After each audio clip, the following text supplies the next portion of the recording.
saya cintai, saya bersyukur dapat menghadiri haflah Maulidin Nabiil Karim, dan saya bangga dan terharu dengan keberadaan Pondok Pesantren Raudhatul Muta'allimin Al-Aziziyah ini. Sekarang ini banyak orang bisa memberi contoh, tapi sedikit orang bisa menjadi contoh. Memberi contoh itu mudah, tapi menjadi contoh itu yang sulit. Oleh karena itu, pada kesempatan ini kita ingin mengambil contoh bagaimana Rasul melaksanakan perjuangan. Apa modal utamanya? Saya sampaikan 3 sajalah, mudah-mudahan selesai 10 menit. Yang pertama, modal utama perjuangan baginda Rasul adalah akhlakul karimah. Memperbaiki akhlak dengan akhlak. Oleh karena itu, Suramadu sudah selesai. Dari dan ke Madura jadi lebih mudah. Bahkan Madura akan jadi daerah industri. Tetapi yang kita ingin, Madura tetaplah Madura. Akhlak tidak boleh berubah. Zaman boleh berubah, akhlak tidak. Masa boleh berganti, tapi keyakinan tidak boleh mati. Nah, soalnya adalah kepada siapa kita harus berakhlak. Kita itu kan harus berakhlak kepada 2. Kita harus berakhlak pertama kepada Allah. Ini yang terpenting. 13 tahun Rasul berjuang di Mekah hanya memperbaiki akhlak kepada Allah, menanamkan tauhid, meluruskan akidah, membangun keyakinan. 13 tahun di Mekah itu, dengan perhitungan kalau fondasi kuat, bangunan aman. Kalau fondasi melenceng, bangunan bengkok. Kalau fondasi rapuh, bangunan runtuh. Bangunan bagaimana fondasinya, orang hidup bagaimana imannya. Kekuasaan dan jabatan baru ada manfaatnya kalau dipegang tangan orang beriman. Kalau tidak, yang muncul Fir'aun. Harta baru terasa manfaatnya kalau dipegang tangan orang beriman. Itulah sebabnya bangsa kita ini bukan cuma perlu orang pintar, kita perlu orang benar. Bahkan di masyarakat lebih baik benar tidak terlalu pintar ketimbang pintar tapi tidak benar.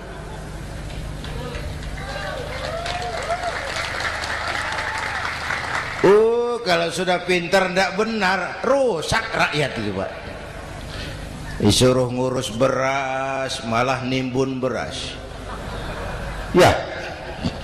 Disuruh ngurus laut jadi bajak laut. Disuruh ngurus hukum, bikin hukum seperti pisau, tajam ke bawah, tumpul ke atas. Kalau yang kecil salah, hukum cepat-cepat ditegakkan. Yang besar salah, diam pura-pura tidak mengerti. Itu yang melukai rasa keadilan.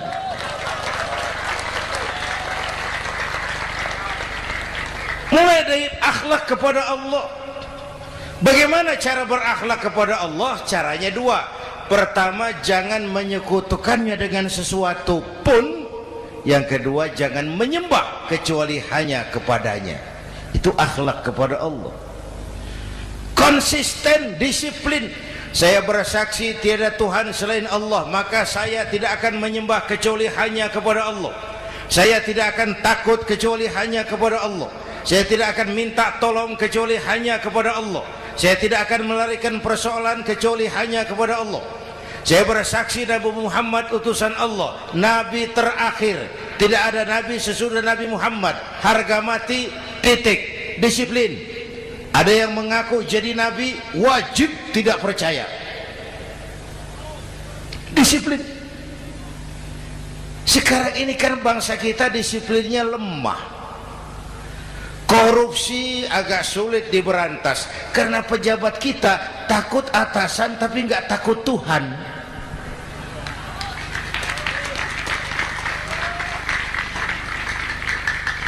Itu sama dengan anak muda naik sepeda motor ngebut, lampu merah jalan terus, di stop sama polisi. Prit, iya pak. Minggir, siap. SIM ada pak. SNK ada pak. Tahu kau lampunya merah? Tahu pak. Kenapa lewat terus? Saya nggak tahu, ada bapak. Itu disiplin kita. Tenang bener jawabnya, kayak orang nggak salah itu.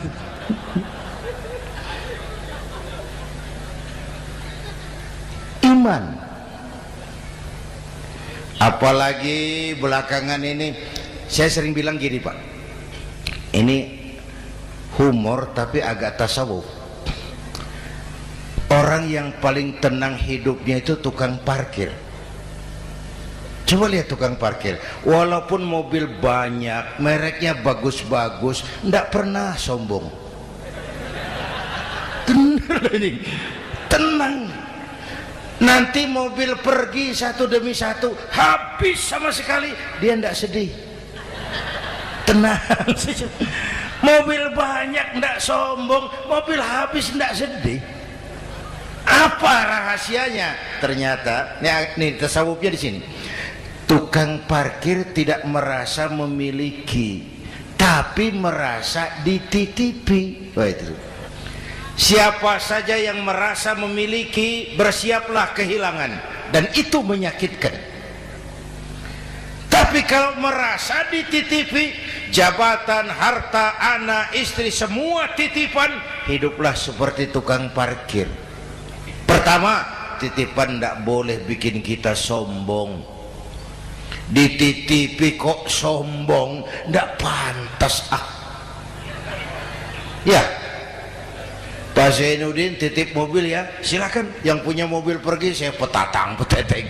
Ndak pantas dititipi kok sombong. Ada orang dititipi jabatan oleh Allah sombong. Dititipi sombong. Ada enggak pejabat sombong? Ada, namanya Fir'aun. Tuh pejabat-pejabat sombong anak buah Fir'aun semua. Dititipi harta oleh Allah, jadi orang kaya sombong.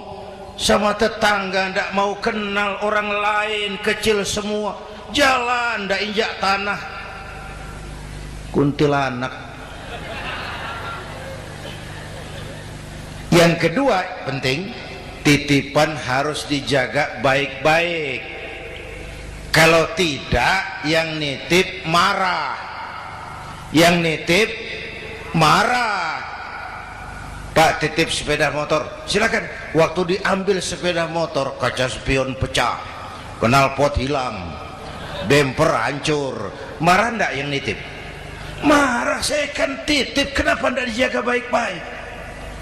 Dititipi harta oleh Allah, jadi orang kaya, supaya bangun pesantren, bela yatim, santuni yang lemah. Pelitnya 17 setan. Yang nitip marah. Dititipi jabatan oleh Allah, isinya korupsi saja, yang nitip marah. Nah, saya mau kasih lihat sekarang. Allah titip Indonesia. Allah titip Indonesia. Hai rakyat, ini Indonesia, aku titip, kata Allah. Sebentar, ada meja mau naik. Silakan Mas. Iklan. Ya, terima kasih. Jangan disangka kalau disediakan air teh pidatonya jadi lama. Dekorasi ini kok. Sampai mana tadi? Hai rakyat, ini Indonesia, aku titip kata Allah. Ini negara besar dan kaya. Titipan ini ditebus dengan keringat, air mata, darah, dan nyawa. Ini bedanya. Malaysia memang merdeka, tapi diberi Inggris. Singapura merdeka, diberi Inggris. Indonesia merdeka, keringat, air mata, darah, dan nyawa. Ini negara aku titip kata Allah. Ini negara besar dan kaya. Buminya subur. Di atas perut buminya segala tanaman hidup. Di bawah perut buminya ada gas, minyak, batu bara. Lautnya kaya, hutannya kaya. Kekayaan negeri ini harus digunakan bagi sebesar-besar kemakmuran rakyat. Itu amanat konstitusi. Disalahgunakan, dikorupsi, yang nitip marah. Yang nitip marah. Kalau dia marah, dia suruh makhluknya yang lain negur. Siapa? Merapi. Bromo, anak Krakatau, itu Merapi demo, Pak. Kalau kita rakyat demo, anak buahnya Pak Danres turun. Tapi kalau Merapi demo, siapa yang mau ngatasi? Mbah Marijan. Selesai. Sekarang Mbah Marijan sudah kumpul sama Mbah Surip di alam barzah, dia sudah ketemu dia. Kata Mbah Surip, tenang Mbah Marijan, tak gendong, aman sudah. Aman sudah. Saya mau bilang Merapi itu makhluk, Krakatau itu makhluk, Bromo itu makhluk. Tidak mungkin makhluk bergerak dengan sendirinya, pastilah ada yang menggerakkan. Maka baik-baiklah sama yang bikin angin supaya bertiupnya sesuai keperluan. Baik-baik dengan yang bikin air supaya datangnya sesuai kebutuhan. Baik-baik sama yang bikin gunung supaya meletusnya pelan-pelan.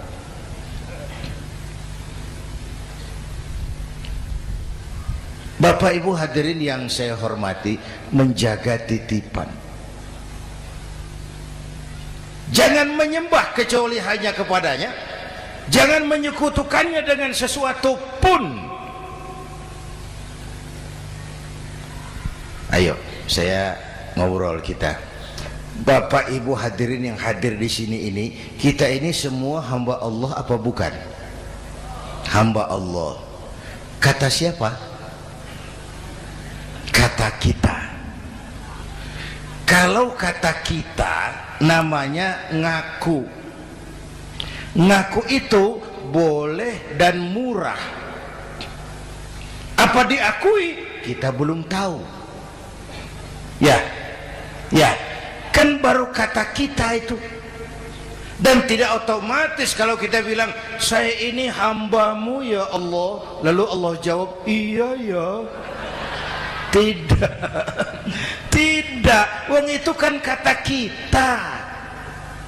Saya hamba Allah, kata saya. Berapa banyak orang perbuatannya, ucapannya berkata saya hamba Allah, perbuatannya menyatakan dia hamba setan, hamba nafsu, hamba dunia, budak jabatan.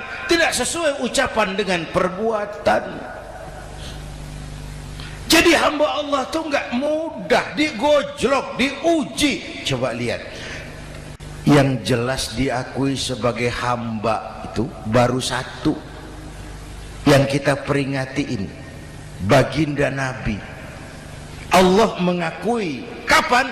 Waktu menceritakan Isra dan Mi'raj. Apa yang dipakai kalimat subhanallazi asra bi'abdi, maha suci Allah yang telah menjalankan hambanya. Hambanya Muhammad itu hambaku, aku jalankan dia. Allah mengakui. Kapan kalimat ini turun? Setelah Nabi digojlok, ditempa, digembleng, diuji, difitnah, dicaci maki, dilontari kotoran unta, sahabat-sahabatnya dibantai. Lolos, Muhammad betul-betul hambaku. Ayo Isra Muhammad. Subhanallazi asra bi'abdi, hambaku. Jadi kalau mau jadi hamba Allah ya diuji, digojlok, digembleng. Nah, mari kita lihat kehambaan baginda Nabi. Orang yang paling bersih hatinya Rasulullah. Orang yang paling baik akhlaknya Rasulullah. Orang yang dosanya sudah mendapat jaminan ampun Rasulullah. Tapi Rasulullah kalau sholat malam bengkak kakinya karena rajin sujud. Hati bersih, akhlak terbaik, dosa sudah diampuni. Tapi kalau sholat malam kakinya bengkak karena rajin sujud. Saya tahu di sini juga banyak yang kakinya bengkak.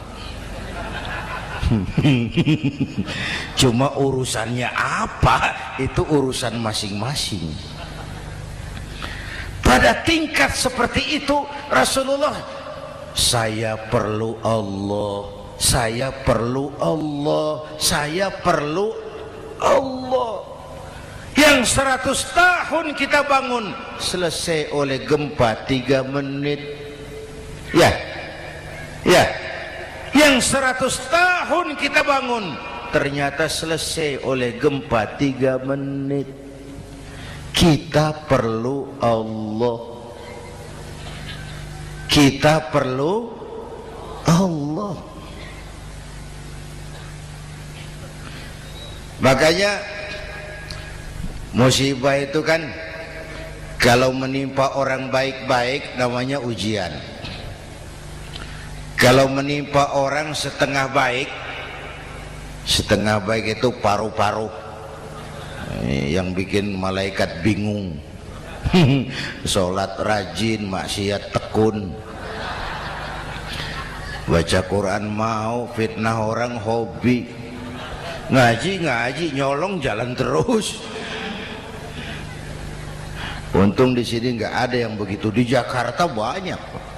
Di sini insya Allah sama. Jakarta. Orang separuh-separuh seperti itu kalau dapat musibah itu namanya teguran, bukan ujian. Kenapa ditegur? Lalai. Nah, kalau orang jahat dapat musibah itu namanya persekot. Uang muka tanda jadi. Kontannya nanti di akhirat. Kalau diuji bukan saja harus sabar tapi harus lulus. Kalau ditegur introspeksi, perbaiki yang kurang, kurangi yang memang berlebihan. Bertali-tali, bersambung-sambung musibah ini. Dan musibah kalau datang tidak pernah memilih, tidak pernah memilih. Bapak Ibu hadirin yang saya muliakan, jadi mari yang pertama jaga akhlak kita kepada Allah. Jangan menyekutukannya dengan sesuatu pun, jangan menyembah kecuali hanya kepadanya. Sekarang kan musim entertain, orang pandai membangun pencitraan, orang pinter bikin bungkusan. Sekarang ini kiai sama dukun tipis bedanya. Bener Pak. Pemburu hantu pakai sorban, pakai gamis, nanti kiai pakai helm. Atribut sudah kacau sekarang ini. Siapa pakai apa, siapa mau jadi apa, tidak jelas. Sementara masyarakat kita memang agak kutil, kurang teliti, cepat heran, gampang kagum. Pernah terjadi suatu saat tabrakan di jalan, keras sekali, korban jatuh berlumur darah, dikerubungi orang banyak. Datang wartawan mau ambil gambar dari dekat, sulit, banyak sekali orang ngerubung. Dia cari akal, tolong saya dikasih jalan ke dekat korban. Orang menoleh semua. Saudara siapa? Saya bapaknya korban, katanya. Dia mengaku bapaknya korban. Ya orang minggir semua. Minggir, ada bapaknya korban. Orang minggir semua, dia maju ke depan korban. Sampai di depan korban pucat mukanya itu wartawan. Kenapa? Yang ketabrak anak monyet, Pak. Dia sudah ngaku bapaknya korban.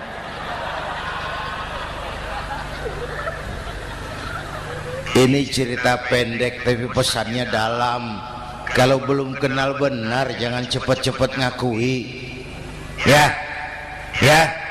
rakyat harus cerdas sekarang ini. Emas pasti kuning. Benar itu? Apa semua yang kuning pasti emas? udah cerdas lah itu. Hati-hati, ini zaman pencitraan. Orang pandai bikin bungkusan. Oleh karena itu kita juga harus punya filter supaya tidak hanyut oleh kedangkalan-kedangkalan pencitraan itu. Satu itu akhlak kepada Allah. Yang kedua, kepada siapa kita berakhlak? Kepada sesama manusia.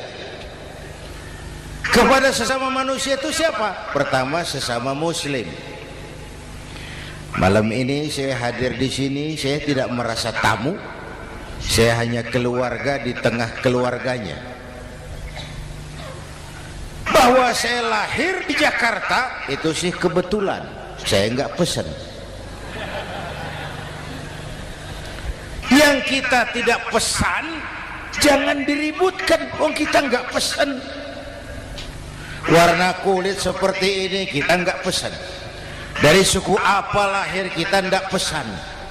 Potongan seperti ini kita nggak pesan.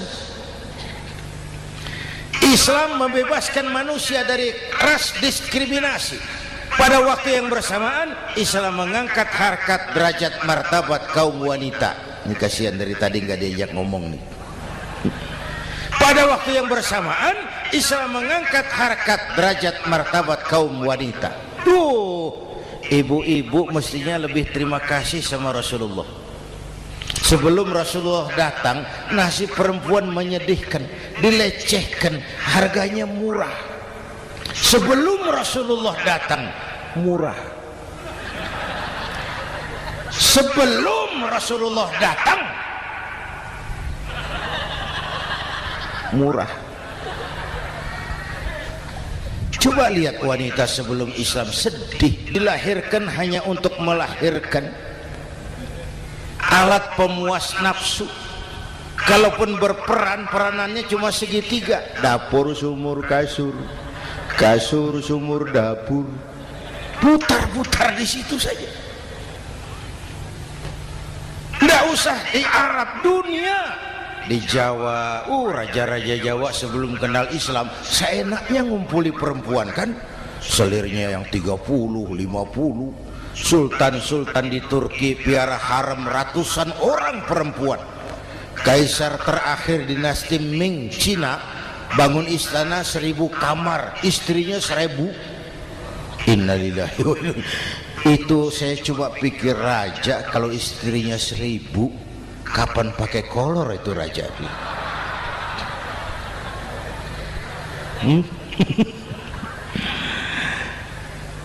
Rasulullah datang terenyuh, an-nisa imadul bilad. Perempuan jangan diperlakukan begitu.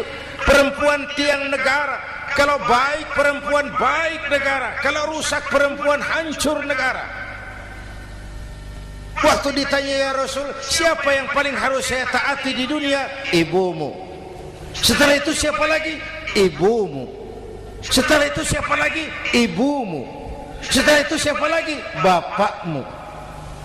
Menghargai perempuan, ibumu, bapakmu.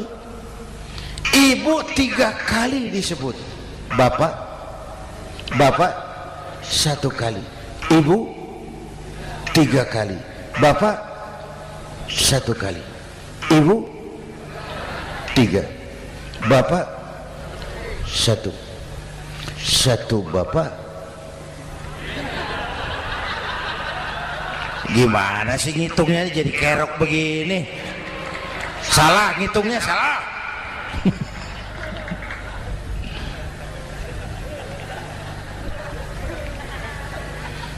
Lalu dicairkan kehidupan kemasyarakatan di masjid.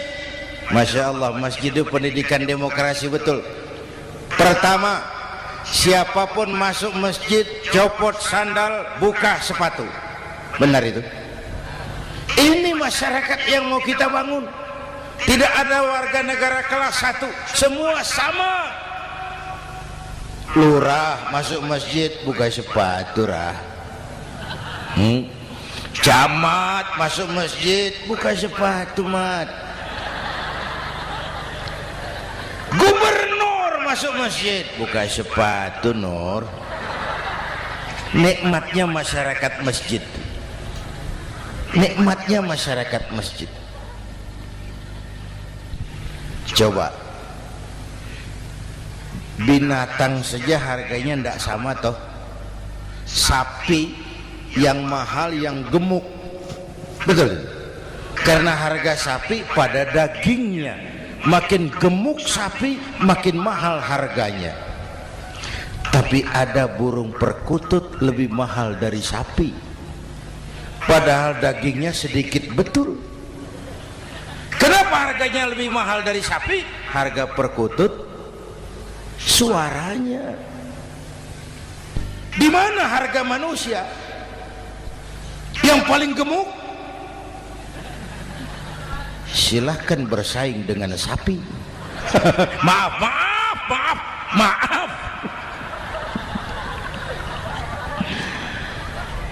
Inna akramakum indallah atqakum. Masyarakat masjid sudah coba sandal, buka sepatu, sudah masuk ke dalam sholat berjamaah. Kalau sudah ke dalam sholat berjamaah, tidak pernah kita usil dari mana orang datang. Yang penting kemana dia menghadap. Itu masyarakat masjid. Dari mana kamu? Dari kidul, Pak, madhab ngulon. Kamu dari mana? Dari lor, Pak, madhab ngulon. Kamu dari mana? Dari kulon, madhab ngulon juga. Ini kan konsep Bhinneka Tunggal Ika.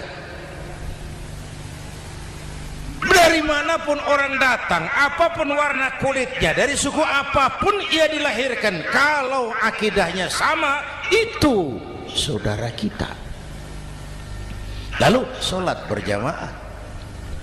Apa itu? Hidup bermasyarakat, berbangsa dan bernegara. Harus ada imam, harus ada makmum. Kenapa?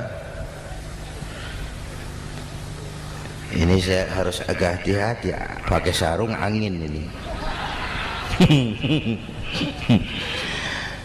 Apa tadi, ngomong apa saya? Sholat berjamaah, bermasyarakat, berbangsa dan bernegara. Ada imam, ada makmum. Siapa makmum? Kita ini rakyat. Siapa imam? Para pemimpin negara. Apa bedanya? Imam harus dipilih, makmum nggak usah. Coba baca kitab fikih yang setebal apapun, nggak ada bab pemilihan makmum. Nggak usah, makmum nggak usah dipilih.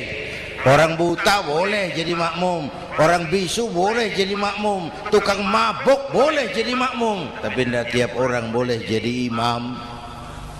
Imam harus dipilih. Siapa yang jadi imam? Pertama, a'lamuhum, orang yang paling alim di kampungmu angkat jadi imam. Yang paling alim, bukan yang paling tua.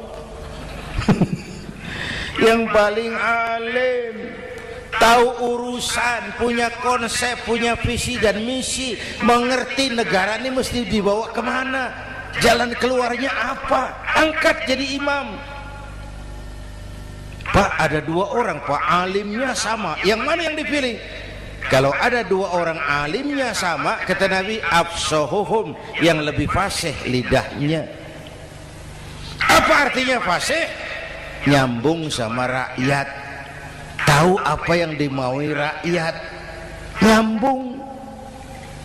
Tidak sah orang fasih bermakmum kepada imam cedal.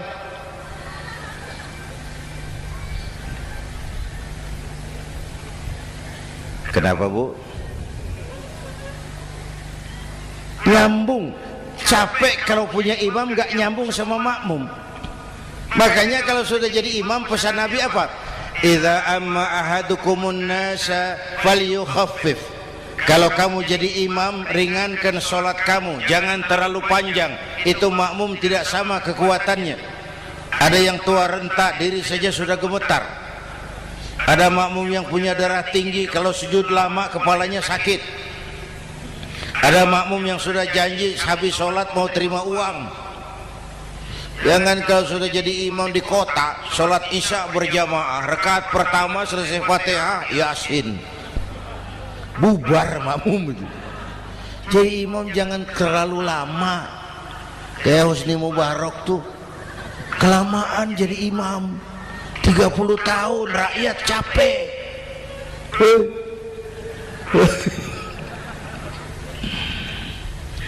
Bapak Ibu hadirin yang saya hormati, nah masyarakat Islam ini loyal, taat, setia. Kapan? Kalau imamnya benar. Imam takbir, makmum takbir, imam ruku, makmum ruku, imam i'tidal, makmum i'tidal, imam sujud, makmum sujud. Tapi masyarakat Islam tidak buta. Imam keliru, makmum wajib menegur. Ya. Bagaimana negurnya? Mestinya ruku, imam sujud. Wah, keliru ini.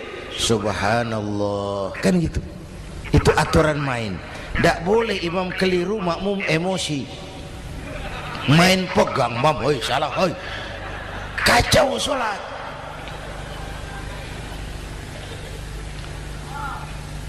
Imam buang angin, apa makmum lalu berkata, demi kesetiaan saya kepada imam, imam buang angin, saya lebih keras lagi. Goblok. Iyyaka na'budu wa iyyaka nasta'in. Sampai situ imam buang angin, minggir. Tidak usah ribut. Yang di belakang satu orang maju ke depan, lanjutkan pekerjaan imam. Yang penting imam tahu diri, buang angin, minggir. Ini negara rusak karena imam sudah buang angin. Tenang aja, kayak orang nggak salah itu loh.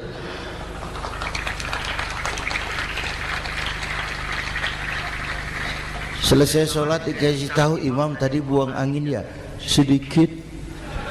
Apa kalau nggak sedikit lalu nggak rusak sholat itu? Nah, dalam berjaga akhlak kepada sesama, ayo kita jaga kesatuan, persatuan, kerukunan, kekompakan. Ini pesantren Raudhatul Muta'allimin Al-Aziziyah, ini aset kita. Keberadaannya, pengembangannya, kelangsungannya, bukan sekedar tanggung jawab pengurusnya, tanggung jawab kita sesuai dengan bidang dan kemampuan masing-masing. Yang punya jabatan bantu dengan wewenangnya, yang punya harta bantu dengan uangnya, yang punya tenaga bantu dengan tenaganya, yang bisa doa bantu dengan doanya, yang tidak bisa apa-apa bantu dengan diam. Diam saja lumayan loh itu membantu. Bapak Ibu hadirin yang saya hormati, saya ingat almarhum Panglima Besar Sudirman pernah bilang, kamu itu kalau mau menang harus kuat, kalau mau kuat harus bersatu, kalau mau bersatu hidupkan semangat silaturahmi. Mau menang harus kuat, mau kuat harus bersatu, mau bersatu hidupkan silaturahmi. Bapak Ibu hadirin, rukun antar umat seagama. Beda pendapat boleh, marah jangan. Kalau di Jakarta kan sekarang lagi musim apa itu wahabi yang bid'ah, sedikit bid'ah itu. Saya sih bilang yang suka tahlil bagus, terusin.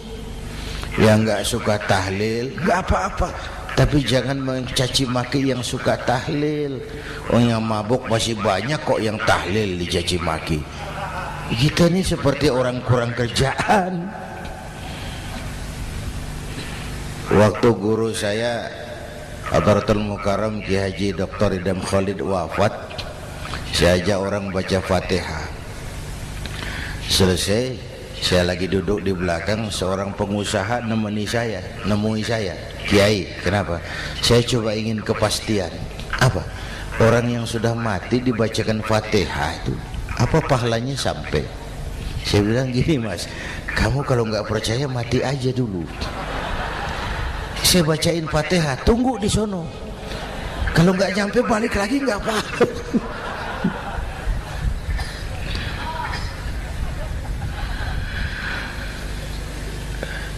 Depan rumah saya itu ada masjid, Pak, pakai beduk seperti itu. Ada teman saya, Kiai, pakai beduk masjidnya. Iya pakai. Kan Rasulullah enggak pakai. Enggak memang. Bid'ah tuh. Loh, siapa bilang? Beduk itu bukan agama, itu budaya, tanda masuk waktu. Bukan manggil orang sholat. Manggil orang sholat pakai azan. Tanda masuk waktu, itu hebatnya Wali Songo, pakai beduk. Kalau nggak mau pakai beduk boleh, teriak-teriak juga boleh. Maghrib, maghrib, boleh. Tapi Wali Songo kan bijaksana, pakai beduk saja, sekali pukul satu desa dengar. Itu bijaksananya dakwah Wali Songo. Kalau beduk dianggap bid'ah, miskin kita. Itu budaya. Seperti sepeda motor, itu budaya. Kalau beduk dianggap bid'ah, sepeda motor bid'ah tuh Rasulullah nggak pakai, jual, beliin unta.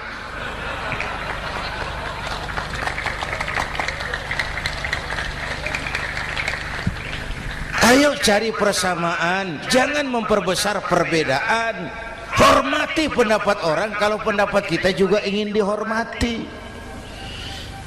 Kasus Ahmadiyah meledak lagi di Cikesik, Banten.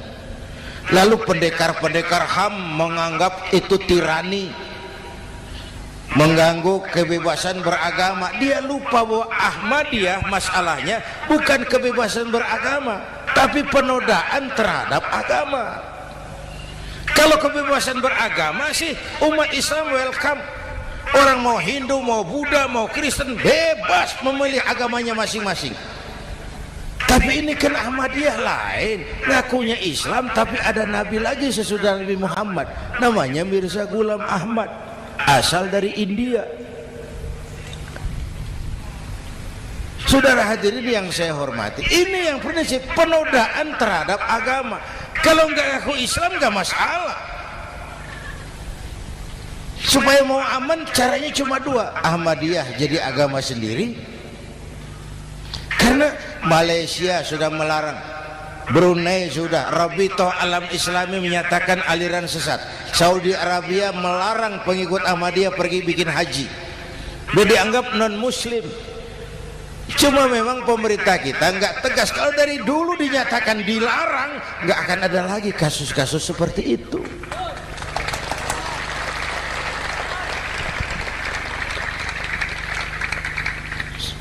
Nah, selain itu kita umat juga harus disiplin. Coba sudah berapa banyak nabi bermunculan di Indonesia.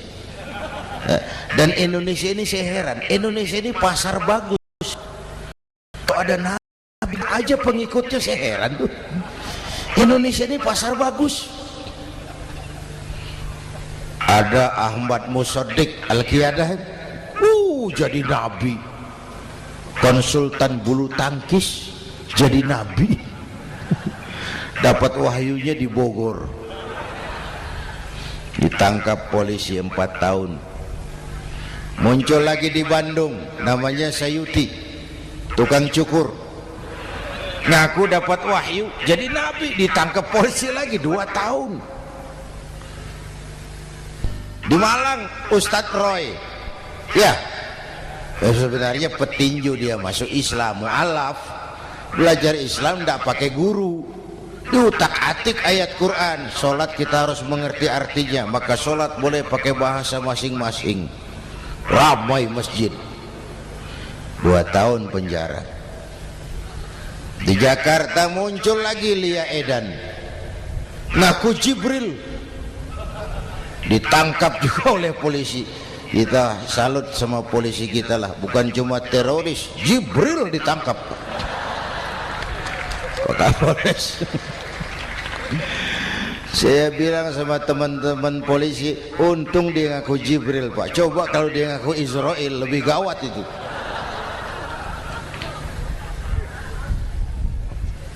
Yang parah antara Cirebon Losari, dia perbatasan Jawa Tengah Jawa Barat, pernah muncul agama baru namanya agama Jasun, agama Jawa Sunda, agama Jasun Jawa Sunda.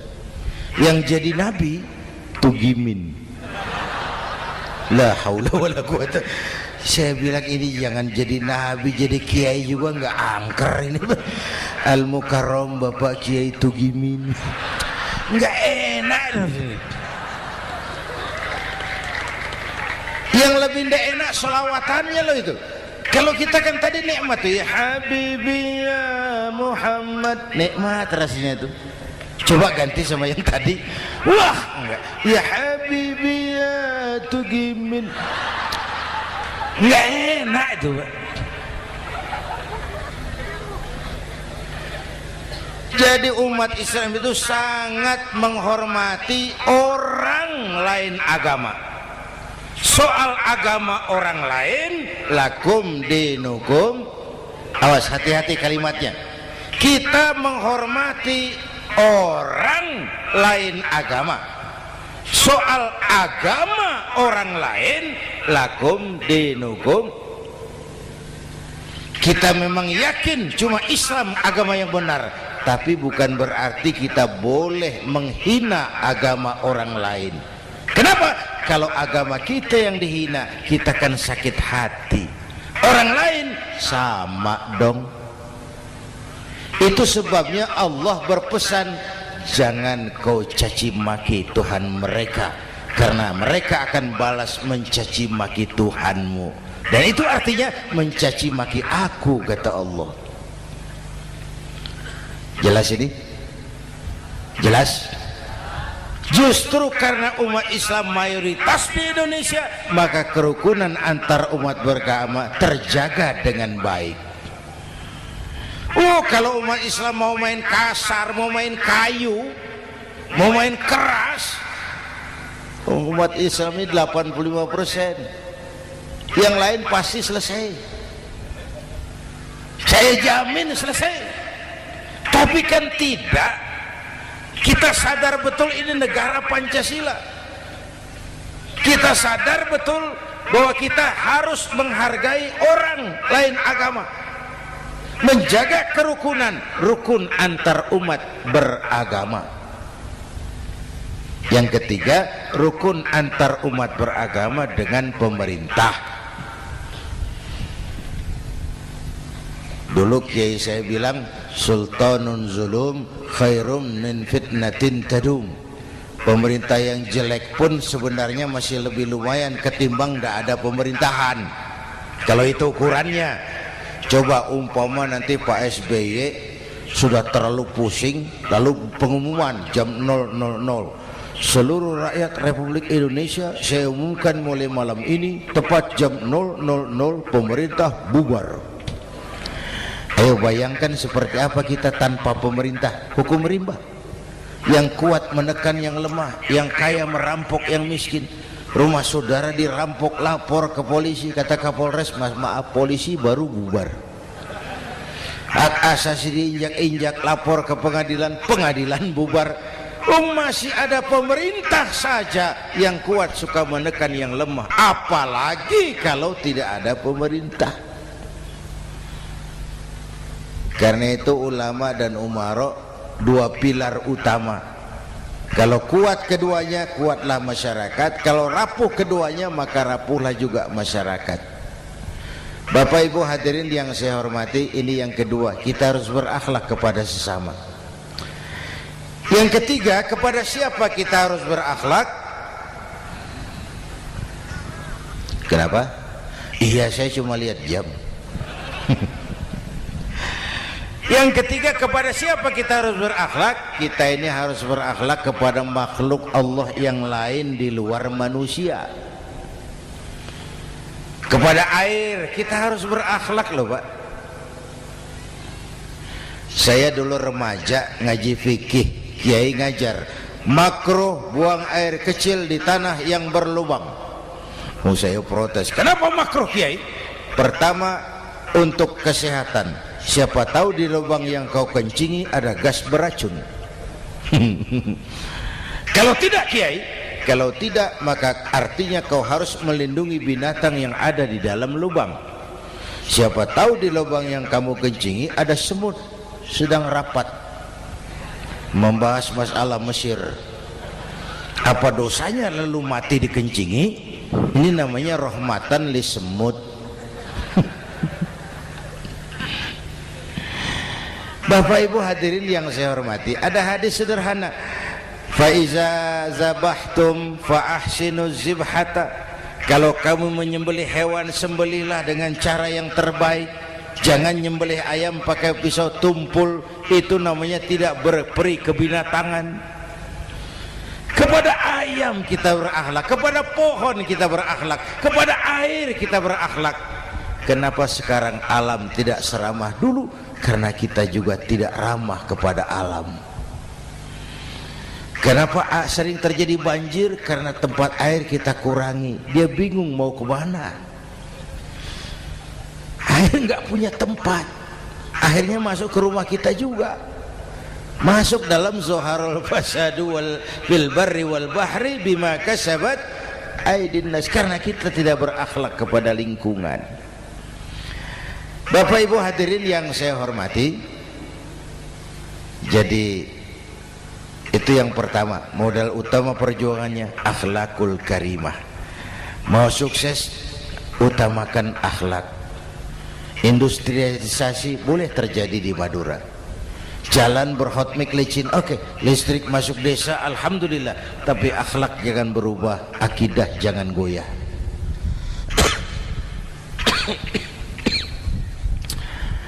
Teknologi tidak bahaya, yang bahaya orang yang menggunakannya. Wayang itu yang namanya cepot, itu bisa selawat badar kalau yang megang Anom Suroto. Cepot bisa selawat badar kalau yang megang Anom Suroto. Wayang bagaimana dalangnya, teknologi bagaimana orang yang menggunakannya. Satu. Yang kedua, yang kita contoh dari baginda Rasul, beliau itu sejak kecil tidak dimanjakan Pak. Lahir ke dunia tidak sempat melihat wajah bapak. Umur 6 tahun ditinggal ibu. Umur 9 tahun ngembala kambing, berniaga ke Syam. Syam itu Syria sekarang. Umur 9 tahun bisnis lintas negara dari Saudi ke Syria. Remaja tidak dimanjakan, kerja keras, peras keringat, banting tulang, tidak ada pekerjaan halal yang hina. Lahir pribadi yang tegar, mental yang tahan banting, manusia yang tidak cengeng karena sejak kecil ditempa oleh kesulitan. Jadi gini, orang itu kalau biasa susah, ketemu susah, tidak kaget Pak. Mentalnya kuat. Saya santri biasa makan kangkung, datang ke rumah teman dikasih kangkung, loh makanan saya ini, dikasih daging ayam nambah.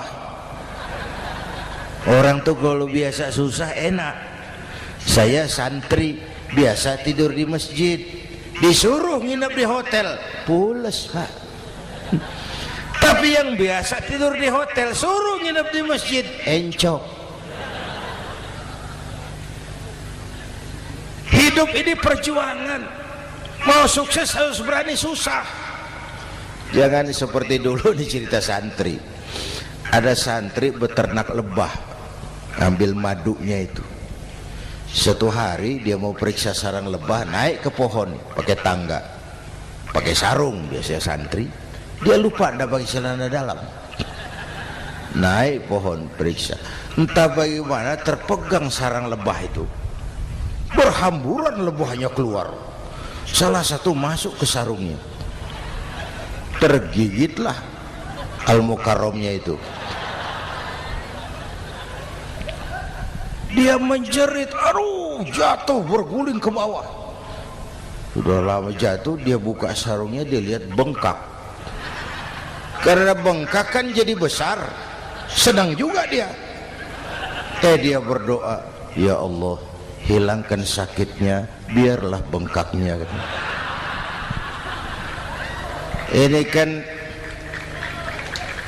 Ini doa orang nggak konsekuen. Bengkak dan sakit itu paket. Mau bengkak ya harus berani sakit. Masa sakitnya bengkaknya mau, sakitnya nggak mau. Itu satu itu. Yang kedua, kita ini sering kalau punya cita-cita sering seperti rapat tikus untuk mengantisipasi bahaya kucing. Bagaimana supaya kucing itu jangan lagi mengganggu kita?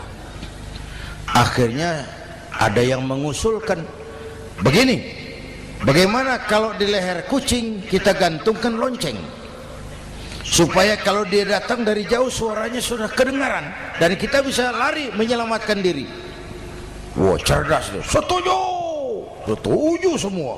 Setuju, bagus. Nah, oke. Waktu pembicaraan